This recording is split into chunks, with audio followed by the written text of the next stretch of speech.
Je vais m'arrêter sur le culte des dates. La célébration du centenaire, du 5e centenaire, de la vie, de la naissance, par exemple de Proust, de Champollion actuellement,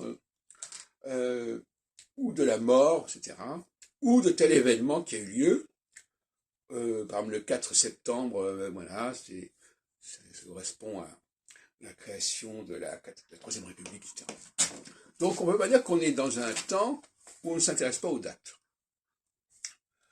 Et ça aussi, c'est à mon avis de l'ordre de l'inconscient collectif. Parce que ça nous indique qu'il y a... La question des dates est importante. Même si la nouvelle histoire a voulu un petit peu désacraliser le culte des dates, qui à mon avis est une erreur épistémologique majeure, il n'en est pas moins vrai que l'astrologie, telle que je la conçois en tout cas, accorde aux dates une importance considérable.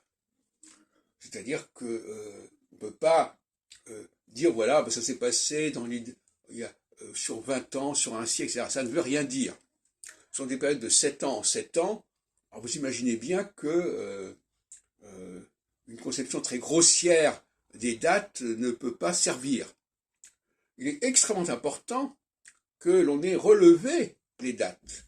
Parce que si on n'avait pas relevé les dates au travers de l'histoire, le travail de l'astrologue, du chercheur d'astrologie ne pourrait pas se faire.